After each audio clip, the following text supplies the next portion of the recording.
नमस्कार। जैसा कि हम लोग कल सहारा निवेशकों को भुगतान को लेकर पीपीआईडी के प्रदेश कार्यकारिणी के सदस्य माननीय राजाराम साहवाल जी से चर्चा हुआ था।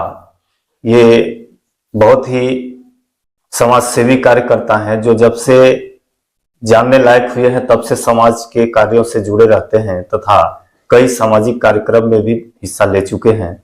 उनसे हम लोग कल प्रश्न पूछा कि आखिर जो आज निवेशकों का भुगतान नहीं हो रहा है, निवेशक दर दर की ठोकर खा रहा है, हड़ताल धरना प्रदर्शन आदि कर रहा है, तो ये सब होने के बावजूद आखिर सहारा के निवेशकों को भुगतान नहीं हो पा रहा है, तो भुगतान कराने की जिम्मेदारी किसकी है? तो अगर भुगतान कराने की जिम्मेदारी सरकार की है तो सरकार निवेशकों का भुगतान कैसे कराए, इस प्रश्न को जानने का प्रयास करते हैं माननीय राजाराम साहवाल जी से कि सरकार को क्या निवेशकों के पैसों का भुगतान कराना चाहिए या सहारा को करना चाहिए। सहारा को करना चाहिए तो कैसे करेगी और सरकार करेगी तो कैसे करेगी? सहारा का तो पुराना फार्मूला है जो जिस हिसाब से लेना देना करती रही है, अभी तक किया है, लेकिन क्योंकि विवादित बना करके पैसा सहारा से ले लिया गया और 15,000 करोड़ रुपए से जमा कराने के बाद अभी हम सुन रहे हैं कि सुप्रीम कोर्ट ने 5,000 करोड़ रुपए का भुगतान सेबी को दिया है। कोई आदेश नहीं हुआ। ये जो आप बता रहे हैं सर, ये एक तरह से सोशल मीडिया जो थी, सोशल मीडिया का राष्ट्रीय मीडिया वगैरह में ये भ्रामक जानकारी आई थी कि सुप्रीम कोर्ट ने आदेश किया है कि 5,000 करोड़ रुपया जो सेबी में जमा है उस पैसे को सीआरसी को दे दिया जाए और सीआरसी निवेशकों का भुगतान करेगी। लेकिन कल 25 मार्च को जिस प्रकरण के सुनवाई में सुप्रीम कोर्ट आदेश पारित किया था उसका आदेश अपलोड हो गया वेबसाइट में। पहले आदेश अपलोड नहीं था, तो आदेश को पढ़ने के बाद ऐसा कहीं नहीं आदेश में लिखा है कि सुप्रीम कोर्ट ने कहा है कि 5,000 करोड़ रुपया सेबी सीआरसी को दे। ये जो भी जानकारी आप सुने हैं, ये पत्र या मीडिया के माध्यम से सुने होंगे, ये तो बिल्कुल फर्जी है। अब आगे माने ऐसा क्या किया जाए कि अब चूंकि सहारा के पास पैसा तो है नहीं भुगतान करने के लिए, पैसा जो है वो तो सेबी के पास है। सेबी मतलब सरकार, तो सरकार को निवेशकों के भुगतान करना चाहिए, तो कैसे करना चाहिए कि माने तत्काल निवेशक इसमें लाभान्वित हो सके? सरकार के पास तरीके तो हो सकते हैं, लेकिन यदि जानकारी का अभाव होगा तो मैं कहना चाहूंगा कि सारे बैंकों को, जो राष्ट्रीयकृत बैंक हैं, उनके माध्यम से निवेशकों का पैसा रिटर्न किया जा सकता है। सभी बैंक निवेशकों के आवेदन लें और बॉन्ड वगैरह जो है उसका रिकॉर्ड उसको देखें और देखने के बाद सही पाने पर उसको सर्टिफाई भी करा सकते हैं। सर्टिफाई होने के बाद वो निवेशकों के खाते में ट्रांसफर तुरंत कर सकते हैं। बहुत अच्छा आप जवाब माने सजेशन दे रहे हैं। सरकार को इस पर अमल करना चाहिए, क्योंकि सरकार अगर चाहे कि सीआरसी के माध्यम से भुगतान कराएं या सेबी के माध्यम से भुगतान कराएं, तो सेबी और सीआरसी की जो ब्रांचेज हैं वो पूरे भारत में तो है नहीं, एक जगह है। अब ये संस्था चाहे या कलेक्ट्रेट के माध्यम से चाहे कि हम कलेक्टर के माध्यम से भुगतान कराएं, तो कलेक्टर के माध्यम से भी भुगतान संभव नहीं है, क्योंकि कलेक्टर के पास भी अन्य सारे प्रशासनिक कार्य होते हैं। सीआरसी और सेबी तो किसी कीमत पर कर ही नहीं सकती, क्योंकि उनकी ब्रांचेज हर एक जिला में या हर एक पूरे देश में है नहीं। आप जो कह रहे हैं कि राष्ट्रीयकृत बैंकों के माध्यम से निवेशकों को तत्काल रिलीफ दिया जा सकता है, ये आपका कहना बहुत ही अच्छा है। तो इसके लिए सरकार को एक नोटिफिकेशन जारी करना चाहिए, आदेश जारी करना चाहिए, सभी बैंकों को आदेश देना चाहिए कि आप लोग जितने भी सहारा इंडिया के निवेशक हो गए या अन्य किसी भी कंपनी के निवेशक हो गए, उन कंपनी के निवेशक अपना बांड लेके आता है, क्योंकि बांड तो सहारा ने दिया है या जो भी कंपनी संचालित थी वो बांड दिया है, वह बांड लेके संबंधित बैंक में जाए, संबंधित बैंक उस बांड की जांच करा ले, वेरिफिकेशन करा ले, उस संस्था से करा ले या पुलिस से करा ले, जिससे कराना हो उससे वो सर्टिफाई करा ले, वेरिफिकेशन करा ले कि कहीं ये बांड फर्जी तो नहीं है। अगर बांड सही है तो उस बांड में जितना रुपया लिखा है उतने रुपए की भुगतान करने की जिम्मेदारी बैंकों को है, सरकार बैंकों को नोटिफाई कर दे। लेकिन सवाल ये उठता है कि बैंक भी एक तरह से व्यवसायिक फर्म है, तो बैंक तो पैसा अपना देंगे नहीं, तो बैंक को पैसा कौन देगा? और सरकार देगी तो सरकार कहां पाएगी पैसा? सरकार जो है पहले तो सहारा से लिया है, फिलहाल तो उसका भुगतान वो करे।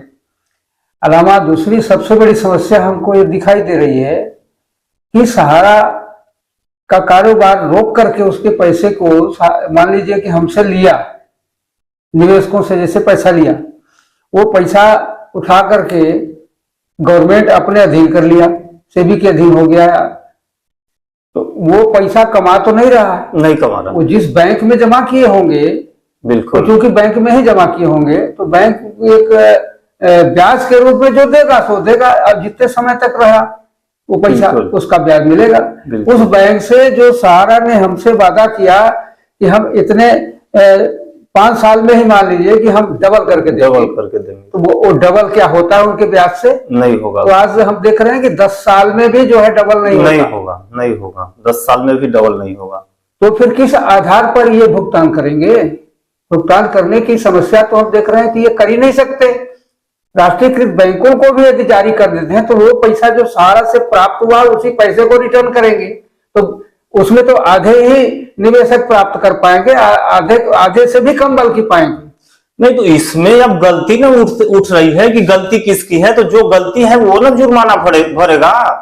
गलती सरकार की है तो सरकार भरे, जहां से पाए तहां से दे। अब सरकार के पास भी सोर्स नहीं है का देने के लिए। बैंक अपना पैसा थोड़े देगा, बैंक को सरकार देगी, सरकार पैसा बैंक को देगी, हाँ। बैंक निवेशकों का देगा। तो सरकार गलती की है तो सरकार बैंक को दे पैसा। नहीं, तो ये तो करना ही पड़ेगा, ये तो सरकार की ही जिम्मेदारी है। उसने जब जाम कर दिया उसका कारोबार तो किस आधार पर वो देगी? वही तो हो, माने सहारा के पास तो है ही नहीं पैसा। सहारा तो ले लिया। सहारा जब से हाई कोर्ट, आपका दिल्ली हाई कोर्ट रोक लगाया है 22 मार्च 2022 से, हालांकि दिल्ली हाई कोर्ट जो है नए निवेश पर रोक लगाया है कि आप कोई इंस्टॉलमेंट नहीं ले सकते, नया खाता नहीं ओपन कर सकते, भुगतान पर रोक नहीं लगाया है। लेकिन सहारा इंडिया जब से 22/3/22 दिल्ली हाई कोर्ट का आदेश आया उसी दिन से भुगतान भी रोक दिया। तो भुगतान भी रोक दिया तो सहारा का कहना है कि हमारे पास पैसा नहीं है, जो पैसा है हम सेबी को दे दिए हैं, सेबी जब हमको पैसा देगी तो हम भुगतान करेंगे।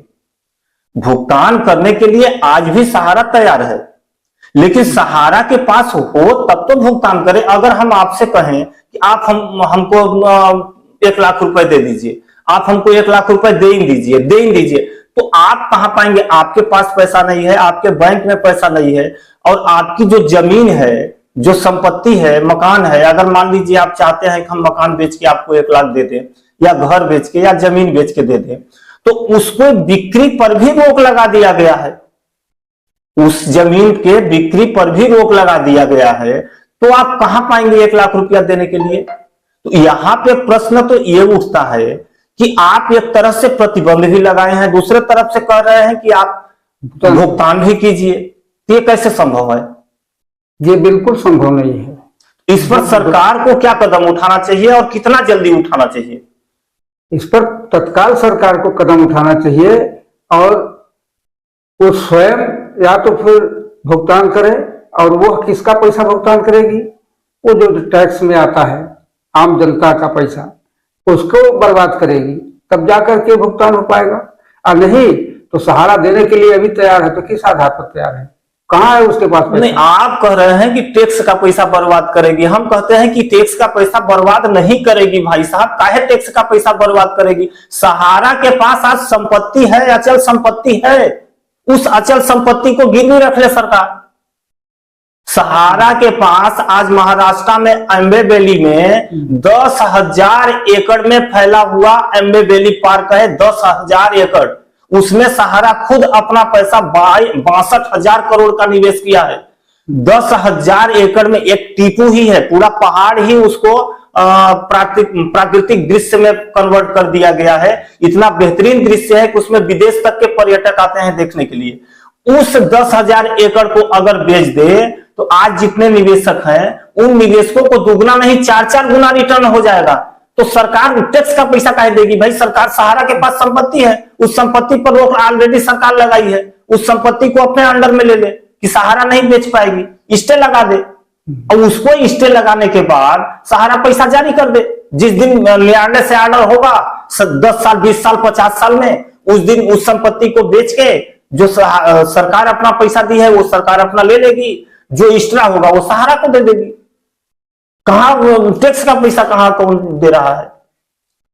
हाँ, ये तो व्यवस्था हो सकती है, लेकिन इससे चाहे वो गवर्नमेंट लॉस उठाए या सहारा लॉस उठाए, उसने जो बनाया है वह आज लाभ की परिस्थिति में खड़ा है।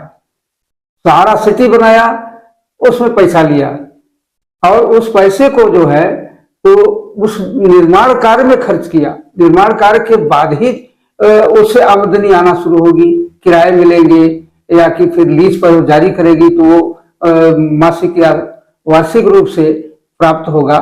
तो ये इस तरह से उसको नहीं, ये जो विक्रय के बाद वो पैसा जो प्राप्त करेगा उस पैसे से वो रिटर्न करेगी। हाँ, और लास्ट में उसको जो है वो पूर्ण रूप से बचत हो जाएगा उसको। हाँ, बचत। जब सभी इन्वेस्टरों का, जिन इन्वेस्टरों के माध्यम से जमा कराने के बाद पैसा उसने निर्माण किया, उनका ही तो रिटर्न करना है। उनका रिटर्न करने के बाद जो पैसा चुकती हो जाने के बाद तो वो पूरा आइटम जो प्रोजेक्ट खड़ा हो गया वो तो उसका हो गया, सहारा का। ये सहारा का लाभ है, उस सहारा के लाभ से भी वंचित किया जा रहा है। और आज ये भुगतान किस आधार पर किया जाएगा? उसको गवर्नमेंट यदि रखती है अब बंधक बना करके अपने पास, तो क्या वो पैसा उसको कमाई देगा इतनी जल्दी? कमाई तो खत्म हो गया, कमाई तो छोड़िए, सहारा खत्म हो गई। सहारा का कुछ भी कमाई नहीं है। अब सिर्फ मुख्य मुद्दा ये बचा है कि निवेशकों का भुगतान कैसे हो। और जो प्रक्रिया सरकार अपना रही है या जो सेबी अपना रही है, उस प्रक्रिया के तहत 10 साल में भुगतान नहीं हो पाएगा। तो 10 साल में भुगतान नहीं हो पाएगा तो निवेशकों को त्वरित भुगतान करने के लिए इस विकल्प के अलावा कोई विकल्प ही नहीं बचता। सीधी सी बात है, आप गहन रखिए, गहन हम आपका रख रहे हैं तो गहन रखने के एवज में हम पैसा काहे नहीं दे देंगे? सहारा की जो संपत्ति है उस संपत्ति को मॉर्गेज कर ले सरकार, सीधी सी बात है।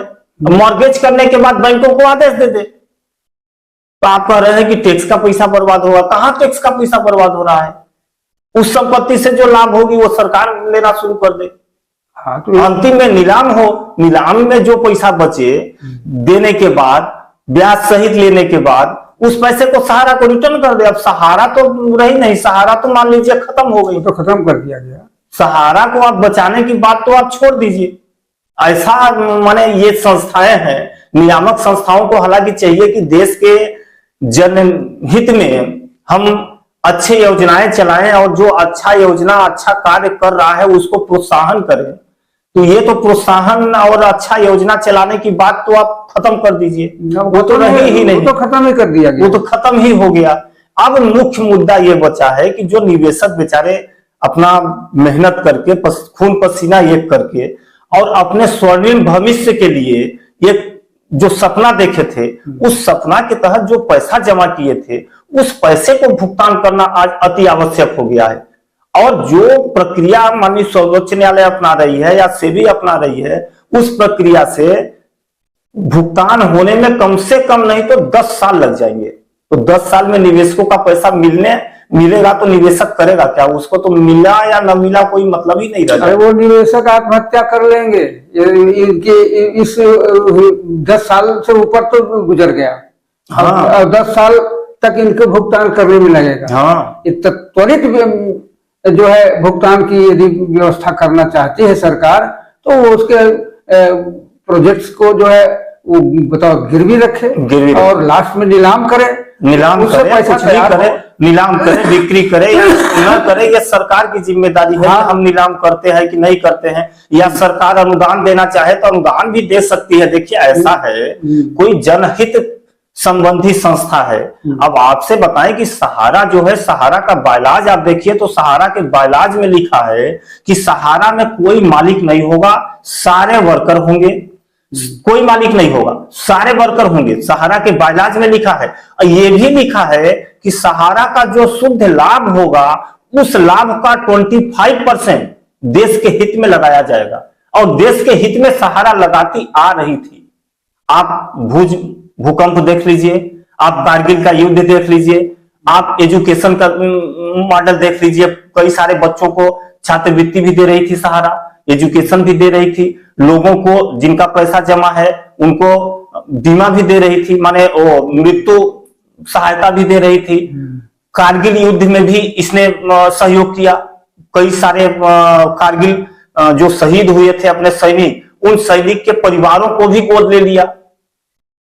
जो भूकंप आया था भुज में, सबसे पहले सहारा की टीम वहां पे गई और खाना पीना जो भी सामग्री है वो वितरण कराया। विगत 10-20 सालों से राष्ट्रीय खेलों की भावना को बढ़ाने में सबसे अधिक रोल अगर हम देखें, जैसे क्रिकेट का हो गया या हॉकी का हो गया, तो सहारा का ही रोल है। सहारा ने ही आज क्रिकेट को और हॉकी को विश्व स्तर तक पहुंचाया है, जिसमें भारत का भी नाम उस श्रेणी में आया है। तो सहारा ने देश के लिए बहुत कुछ किया है। नहीं, वो तो खैर किया है। तो ऐसी संस्थाओं को अगर सरकार खत्म करना चाहती है तो खत्म कर दे, उससे मतलब नहीं, लेकिन निवेशकों का पैसा दे दे वो, इसकी जिम्मेदारी सरकार को है। अब सरकार चाहे अपनी संस्था बेच के दे, या अब बेच तो ऑलरेडी सरकार रही ही है, सारे चीजों को तो बेच दी है। अब सहारा की संपत्ति बेचना है तो कौन सी बड़ी बात है। हाँ, जब अपनी संपत्ति बेचने में उसको शर्म नहीं आ रही है तो वो तो सहारा कंपनी की है, तो बेच करके भुगतान करे। लेकिन निवेशकों का पैसा तत्काल साल भर तो आप बहुत ज्यादा बता रहे हैं, साल भर नहीं, अब इसी साल अभी अब शादी शुरू हो गई। शादी कोरोना के साल 2 साल प्रतिबंधित थी, 2 साल में बहुत सारे लोग शादी नहीं कर पाए, जो भी किए थोड़ा बहुत चोरी छिपे किए। 2 साल तक तो कोरोना ले लिया। अगले साल ये था कि मिलेगा, पैसा मिलेगा, अगले साल इंतजार किए। इस साल पूरा शादी का सीजन शुरू हो गया। अब कह रहे हैं कि साल भर, आखिर जिस निवेशक को शादी करने के लिए उनकी लड़की तैयार हो गई है, उनकी उम्र हो गई है शादी के लायक, अब वो 2 साल कोरोना में बर्बाद हो गया, 1 साल और बर्बाद कर दिया, 4 साल। अब उनकी जब शादी की एज निकल जाएगी तो वो पैसा मिलेगा ही तो किस काम के रहेगा। उस पैसे को तो तत्काल देना चाहिए, तत्काल रिलीज करना चाहिए। तत्काल रिलीज करने के लिए हम कह रहे हैं कि बैंकों को नोटिफिकेशन दे, बैंकों को आदेश दे दे सरकार खाली हो जाए। सिंपल सी बात। जिनको पैसा काम हो बैंक में जाए, अपना आवेदन दें, अपना बांट दें, पैसा लें, अपना काम करें। हाँ, ये तो तत्काल हो जाए तो बहुत अच्छी बात है, लेकिन ऐसा यदि समझ में आए तब तो नहीं। तो आप एक पार्टी के कार्यकारिणी सदस्य होने के नाते, एक सोशल वर्कर होने के नाते, देखिए अधिकार हक जो होते हैं मांगने से नहीं मिलता है, उसके लिए लड़ाई करना पड़ता है, आंदोलन करना पड़ता है, धरना देना पड़ता है। तो हमें अपना अधिकार चाहिए। हमने पैसा दिया है, हमारा पैसा दो। लाइसेंस तुम जारी किए थे, तुम्हारी लाइबिलिटी है, तुम जिम्मेदार हो, तुम मालिक हो, तुम प्रधानमंत्री हो। और तुम्हारे मालिकाना में अगर किसी के साथ अन्याय होता है तो जिम्मेदारी किसकी है? अब तो उसी की जिम्मेदारी, सरकार की जिम्मेदारी है, तो सरकार दे उसको। सरकार पूरा करेगी। सरकार को पूरा करना चाहिए और अविलंब पूरा करना चाहिए। अभी हमने देखा कि सुप्रीम कोर्ट के सामने एक चैनल पर कोई राठौर करके पत्रकार लड़की है, और उसके सामने हमको समझ में आया कि कोई शायद सभी आदि संस्थाओं के ही वो कर्मचारी अधिकारी हैं, उसको सुप्रीम कोर्ट से बाहर निकलते हुए दिखाया है। और वो बता रहे हैं कि ये जो झाम झूम कर रहे थे निवेशक को का पैसा लौटाने में, आज ये बीमार है तो वो बीमार है तो क्या ये बहाना वो बहाना कर रहे थे, हमने देखा, हम खुद एक बार जमा किए थे यही बैठन का उनके कार्यालय में गए, और जो है हमने जब बांड वगैरह दिया तो ये कब वहां भेजे क्या किए, हमको टाइम नहीं दिए, वो तुरंत कैश निकाल करके हमें दे देंगे। नहीं, पहले तो तुरंत भुगतान होता था। पहले की बात तो आप छोड़ दीजिए, 2010-11 तक तो आपका अगर पूछ जाती थी, मेच्योरिटी पूछ जाती थी तो उसके पहले भुगतान हो जाता था। अगर 1-2 दिन भी एक्स्ट्रा हुआ तो उसका ब्याज देती थी सहारा। पहले कभी किसी प्रकार की शिकायत नहीं आई थी, वो तो हम पहले वीडियो में ही बता चुके हैं। 78 से लेके सन 2010 तक सहारा के ऊपर एक भी शिकायत नहीं आई थी भुगतान न देने में। अब भुगतान देती हुई चली आ रही थी। आज जो सहारा पर ब्लेम लगाया गया है वो सिर्फ 2 कंपनियों का लगाया गया है, सहारा हाउसिंग और सहारा रियल एस्टेट। उसमें भी उसको इस तरह से षड्यंत्र में फंसाया गया है सहारा को। अगर उस षड्यंत्र को आप जानेंगे तो आप कहेंगे कि वाकई में इसके साथ नाइंसाफी हुई है, और बहुत बड़ी नाइंसाफी हुई। उस नाइंसाफी के तहत सहारा के कारोबार को खत्म किया गया है। तो खैर ठीक है, अगर सरकार को यही इच्छा है, सरकार को यही उचित लगता है कि हमारे देश के लोग भूखे मरे, बेरोजगार रहें, इनकी आय ऊपर न उठ सके, ये गरीब ही रहें ताकि हमको हमेशा वोट देते रहें, लोगों का तो यही मानना है। जो सत्तासीन है, जो सत्ता पर बैठा है, उनका कहना यही है कि जनता गरीब ही बनी रहे, जनता अनपढ़ ही बनी रहे, जनता जाहिल ही बनी रहे, ताकि हमारे एक इशारे पर अगर हम 2 मुट्ठी चावल फेंक दे तो वो हमारे पीछे पीछे दौड़ता हुआ चले जाए। अगर वो पढ़ लिख के होशियार हो जाएगी, अमीर हो जाएगी, तो वो 2 मुट्ठी चावल के पीछे दौड़ेगी। ये सरकार की तो मंशा है नहीं, इसलिए सहारा को खत्म किया जा रहा है। ये तो हम पहले बता चुके हैं। आगे बताइए अब क्या कैसे लिया जाए। सरकार की नीयत तो इसी तरह से दिख रही है, और इसी नीयत के तहत तो उसने ऐसी कार्रवाई भी किया है। लेकिन इसमें समस्या जो है, एक कंपनी का जहां सवाल है, कंपनी के डायरेक्टर वगैरह जो भी हैं 2-4 ही सदस्य हैं, अलावा शेष तो उसके जो है इन्वेस्टर हम देख रहे हैं कि वो अपना जितना पैसा जमा किए हैं, और उसमें बहुत सारे कर्मचारी हैं, एजेंट्स लोग हैं, ये सारे बेरोजगार हो रहे हैं। इनकी बेरोजगारी, जो रोजगार इनको मिला था थोड़ा सा, वो भी खत्म किया जा रहा है। तो सरकार की बदनीति ही तो दिख रही है, और क्या हो सकता है। वो तो हम पहले बता चुके आपसे कि कोई भी सरकार हो, ये नहीं चाहती कि हमारे देश के नागरिक जो हैं वो संपन्न हो।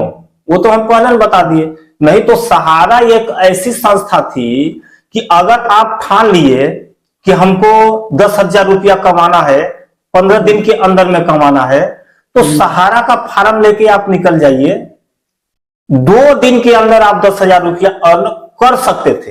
हाँ, होता रहा, किए हैं, ऐसा हम भी किए हैं, बहुत सारे लोग किए हैं। क्योंकि सहारा में कोई टाइम लिमिट नहीं था कि आप कब एजेंसी ले लीजिए, कब लोगों का निवेश करा दीजिए। लोगों को समझाना पड़ता था, ये स्कीम है, देख लीजिए भैया, ये बहुत अच्छी स्कीम है, इसमें आपको 4 साल में डबल मिलेगा, अगर आपकी डेथ होती है तो इसमें दूना पैसा मिलेगा। माने सहारा की स्कीम को बताइए, लोग तैयार हो जाते थे, जमा कराइए, आपका कमीशन भी मिल जाता था, एनी टाइम ये चालू था।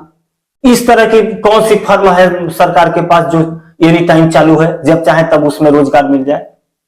ऐसी सरकार ने कहा संस्था बनाई, कोई संस्था ही नहीं है। नहीं तो सरकार तो चाहती है कि ऐसी संस्था खत्म हो जाए। क्या माने सरकार को लग रहा है कि जो ये 25,823 करोड़ रुपया जो सहारा जमा कराई है वो काला धन है, उसको काला धन डिक्लेयर कर ली है। आज माने सेबी का मानना है, विशेषकर सरकार जो समझे वो सरकार की हम नहीं कर रहे हैं, लेकिन सेबी का यह मानना है कि जो 25,843 करोड़ रुपया जमा हुआ है, इसके लेनदार नहीं है, इसके कोई क्लेम करता नहीं है, यानी ये काला धन है। इस पैसे को रात साफ कर लिया जाए और इस पैसे को रात साफ करने के बाद सरकार को दे दिया जाए, ये मानना है सेबी का। हाँ, तो इसी आधार पर तो किया गया है, लेकिन ये पूरा आधार जो है एकदम झूठा है और फर्जी है। फर्जी आधारों पर जो है उसने एक क्लेम करके खड़ा किया है, और वो आज भी वही बोल रहे हैं, उनका यही कहना है। तो आप अंतिम में बताइए कि आप सरकार को क्या संदेश देना चाहते हैं कि सरकार कौन सा कदम उठाए जिससे तत्काल निवेशकों को लाभ हो सके? क्या वह बैंकों को नोटिफिकेशन जारी करे तत्काल, क्या वो सेबी के माध्यम से निवेशकों का भुगतान दिलाए, क्या कलेक्टर के माध्यम से भुगतान दिलाए? आप क्या सरकार को संदेश देना चाहेंगे? हमारा सरकार को ही संदेश है, हम कहना चाहते हैं कि जैसे भी हो, बहुत सारे तरीके हैं, चाहे तहसीलदारों को एक्सरसाइज किया जाए, वो लोग जांच करें, और या तो बहुत बैंक को- लंबी प्रक्रिया हो गई। आप तहसीलदारों को जांच कराएंगे तब तो हो गया, मिलने वाला है। तब तो तहसीलदार एक खेत का सीमांकन करने के लिए अर्जी दे दीजिए तो 10 साल लगता है, तो 10 साल में तो निवेशक खुद बर्बाद हो जाएगा। तो फिर ये जो सरल तरीका तो बैंकों का है। तो बैंकों के लिए आप निवेदन कीजिए सरकार से कि आप सरकार तत्काल बैंकों को नोटिफाई जारी करे। हाँ, तो काहे वो सरल तरीका, बैंक वाले ही तो लेन देन करते हैं। हाँ, तहसीलदार कौन सी वित्तीय लेन देन का जांच करेगा? नहीं, वो बांड की जांच करने के बांड की लिए- जांच तो बैंक ही करता है ना, बैंक ही तो पैसा लेन देन करता है। तो राष्ट्रीयकृत गवर्नमेंट की तो बैंक चारों तरफ है, हर जगह, बहुत नजदीक इस समय बैंक खुल गए हैं। हर 10 किलोमीटर के आसपास हम देखते हैं कि एक जरूर राष्ट्रीयकृत बैंक की शाखा खुली है। राष्ट्रीयकृत बैंक बोल दीजिए या आप प्राइवेट बैंक बोल दीजिए, किसी भी बैंक को बोल दीजिए, बैंक ही वित्तीय लेन-देन का चीजों की कारोबार। जांच करेगा। अगर बैंक नहीं जांच कर पाता है तो बैंक उस बांड को भर के सहारा के ऑफिस तो खुले हैं, हाँ। सहारा के ऑफिस में भेज दे, सहारा से पूछ ले कि क्यों ये जो बांड फला व्यक्ति हमारे द्वारा दिया है, हमारे बैंक में प्रस्तुत किया है क्लेम लेने के लिए, हाँ। क्या यह बांड सही है कि नहीं है? हाँ। सहारा सर्टिफाई करके दे दे कि हाँ ये हमारे यहाँ जमा किया था, ये बांड सही है, बस हो गया। कौन सी जांच करनी है? और ये तो ऑनलाइन से हो सकता है, वो सहारा ओके जहाँ किया वो तुरंत क्लियर हो गया और उसका भुगतान कर सकती है, और गवर्नमेंट रिलीज करे वो उसको। हाँ, गवर्नमेंट रिलीज करे तत्काल बैंकों को फंड, बैंकों को। और गवर्नमेंट तत्काल बैंकों को आदेश जारी करे हाँ। कि आप लोग भुगतान चालू करो और तत्काल भुगतान चालू करो, तभी जाके निवेशकों का हित संभव है। अब गवर्नमेंट ऐसा कर सकती है। गवर्नमेंट के पास कई सोर्स हैं। पहला सोर्स तो उसके पास सहारा की संपत्ति है, बिना परमिशन के सहारा तो बेच नहीं सकती। हाँ, जहां भी बिक्री करेगी, रजिस्ट्री करेगी, तो गवर्नमेंट की ही संस्था जो रहेगी वही रजिस्ट्री करेगी। तो गवर्नमेंट अगर कहती है कि नहीं रजिस्ट्री नहीं करना है तो कौन रजिस्ट्री करेगा? हाँ, रजिस्ट्री वो तो तो होगी नहीं। वो तो सब- गवर्नमेंट बैन लगा दे। बैन लगाने के बाद वह जितनी राशि आज बता रहे हैं लोग, बात की माने लगभग 1 लाख करोड़ का भुगतान करना है, तो 1 लाख करोड़ का अगर हम डबल माने तो 2 लाख करोड़, 2 लाख करोड़ रुपया जारी कर दे, आरबीआई से लोन ले ले, आरबीआई से लोन ले ले। अगर यहाँ आरबीआई भी पैसा देने में असमर्थ है तो ये ऐसा पुनीत कार्य है, इस पुनीत कार्य के लिए सरकार विदेश से भी लोन ले ले। विपक्षी पार्टी भी सरकार पर आक्षेप नहीं लगा पाएगी क्योंकि देश के निवेशक मर रहे हैं। तो ऐसे पुनीत कार्य के लिए, देश के निवेशकों को बचाने के लिए अगर विदेश से भी लोन लेती है सरकार, अब विदेश से लोन लेने के लिए वो सहारा की संपत्ति दिखा दे कि भैया हम नहीं दे पाएंगे तो ये संपत्ति आप ले लीजिए, है? लोन लेके तत्काल बैंकों को पैसा जारी कर दे, अब बैंक वाले तुरंत लोगों को देना शुरू कर दे। हाँ, पैसा रिलीज हो सकता है, लेकिन तत्काल ये व्यवस्था की जाए। ये तत्काल व्यवस्था करना चाहिए और तुरंत सरकार को इस पर अमल लेना चाहिए। लेकिन सरकार अभी तक कुंभकर्ण की नींद सोई हुई है और निवेशक परेशान है। निवेशक इतना परेशान है। कभी दिल्ली में 23 मार्च को देखिए जंतर मंतर पर धरना प्रदर्शन हुआ था, बहुत सारे लोग इकट्ठा हुए थे, कई सारे प्रदेशों में रोज चल रहे हैं, लेकिन फिर भी इस पर कोई आश्वासन सरकार का नहीं आ रहा है। अरे सहारा का तो पूरे भारतवर्ष के अंदर है। हाँ, कौन सा स्टेट ऐसा बाकी है जिसमें कि सहारा न कारोबार किया हो? नहीं है कोई स्टेट। हर जगह निवेश, हर स्टेट का निवेश हुआ है सहारा में। ठीक है सर, आपका बहुत बहुत धन्यवाद। इन्हीं बातों के साथ कि सहारा तत्काल बैंकों को नोटिफाई जारी करे, आदेश जारी करे और बैंक संबंधित निवेशकों का बांड लेके उस बांड में जो भी उल्लेखित राशि हो उस राशि का भुगतान करे। इन्हीं बातों के साथ मैं आपका चैनल पर आने के लिए बहुत बहुत धन्यवाद देता हूं और आज का वीडियो समाप्त करता हूं। नमस्कार।